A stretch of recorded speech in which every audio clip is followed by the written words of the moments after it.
La question qui se pose, en effet, c'est quelle est l'implication exacte du régime islamique iranien dans les événements qui sont en cours pour le moment. Est-ce que l'Iran a réellement été derrière l'attaque terroriste du 7 octobre menée par le Hamas? Est-ce que c'est l'Iran qui pousse aussi les Houthis et le Hezbollah à agir? Ou est-ce que ces groupes agissent aussi de manière un peu autonome? Donc, il y a beaucoup de questions parce que, en fait, on ne sait pas très bien comment fonctionne, comment les décisions se prennent à l'intérieur du régime iranien. On sait que c'est pas non plus un système de décision homogène, qu'il y a beaucoup d'acteurs, et aussi les décisions n'étant pas transparentes, il y a évidemment beaucoup de secrets aussi sur la manière dont ces opérations sont décidées. Donc, le niveau d'implication iranien, c'est une réponse qui est très difficile en fait de connaître avec exactitude.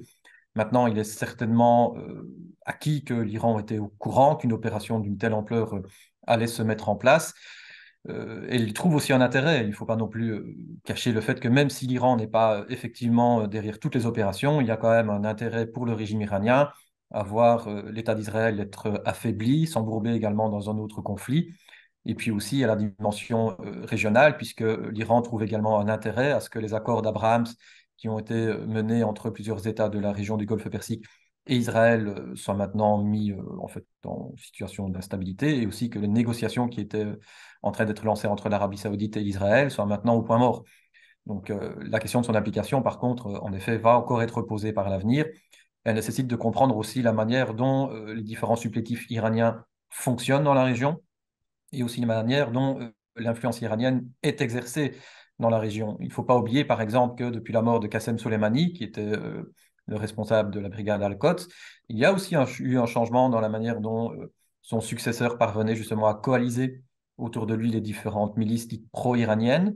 On sait que Kahani a beaucoup moins d'influence, même s'il est présent dans les différentes capitales de la région. Il a aussi un réseau qui est moins fort, une personnalité aussi qui est moins charismatique.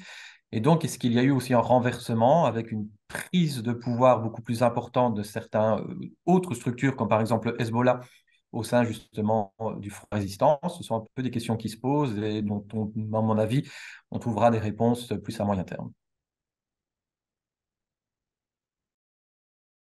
Est-ce que l'Iran a un intérêt à ce qu'il y ait un embrasement régional?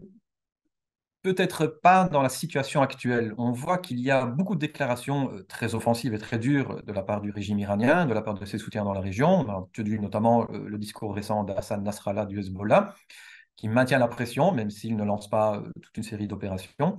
En fait, on peut se demander si pour le moment, l'Iran est dans un discours qui est très offensif, mais qui reste encore marqué par une certaine retenue dans les opérations, retenue entre guillemets, puisqu'il y a quand même des opérations qui sont lancées, mais où l'Iran semble peut-être craindre en fait un embrasement régional qui n'irait peut-être pas justement dans ses intérêts, parce que dans ce cadre-là, l'Iran en fait serait beaucoup plus perdant.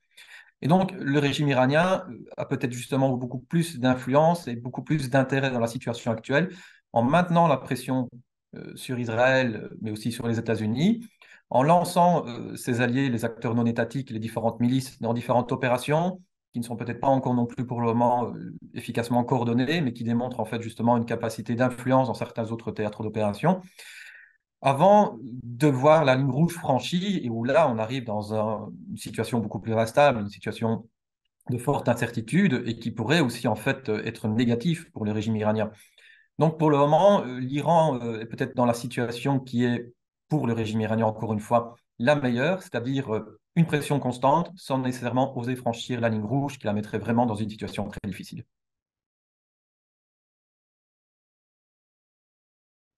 C'est évidemment un rôle dissuasif à l'égard de l'Iran et de ses différents alliés. C'est aussi une marque de soutien très fort qui est envoyée à l'égard d'Israël. Ce sont aussi des signes qui sont envoyés vers d'autres États de la région. Il ne faut pas oublier non plus qu'il y a d'autres grands partenaires américains qui jouent aussi un rôle un peu ambigu, que sont la Turquie et l'Égypte. Et donc, ce sont autant des signes de puissance, en fait des signes aussi de diplomatie, qui sont envoyés par Washington en déployant ses troupes dans la région. Maintenant, c'est évident que ce sont aussi des signes qui sont envoyés à l'égard de Téhéran, parce qu'en effet, c'est une forme de dissuasion qui est très importante, mais il y a aussi toute une série de contacts qui sont entrepris pour le moment entre Washington et Téhéran de manière indirecte.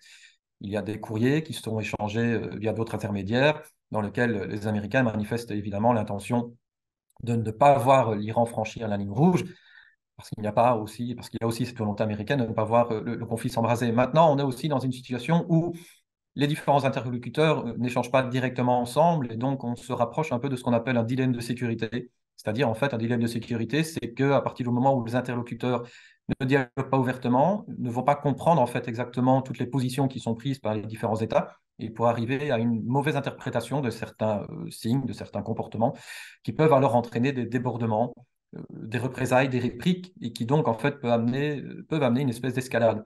Donc, même si la dissuasion est effective de par la présence des forces américaines, il peut quand même y avoir des mauvaises interprétations de certains signes. Donc, le risque d'escalade est quand même toujours bien réel, même si, semble-t-il, de la part de ces acteurs-là, il n'y a pas la volonté, au stade actuel, d'arriver dans une escalade et un embrasement régional. Il ne faut pas oublier que le principal objectif de la République islamique, c'est de se maintenir en place. C'est un régime qui a aussi une conscience politique, qui d'une certaine manière reste aussi pragmatique, et donc son intérêt, c'est avant tout être certain que l'après Khamenei est acquis et que le régime également va pouvoir se maintenir. Et donc on le voit à travers la brutalisation qui est exercée à l'intérieur des frontières iraniennes, et aussi par le fait que même s'il joue parfois d'actions offensives, de discours de propagande et d'actions via différentes milices qui sont ses relais, il y a quand même aussi une compréhension et une conscience que certaines lignes rouges ne peuvent pas être dépassées.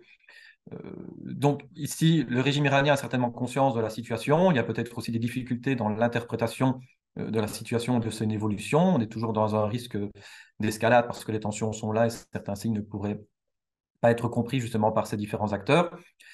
Mais on l'a vu par le passé, il y a quand même aussi une lecture de la région qui fait qu'à un moment, le régime iranien sait très bien ce qu'il peut faire et ce qu'il ne peut pas faire. Et donc, on n'est pas dans une vision eschatologique du monde, on n'est pas dans la comparaison qu'on peut par exemple faire avec d'autres acteurs comme l'État islamique qui n'avaient pas du tout la même lecture justement de la politique et des relations internationales.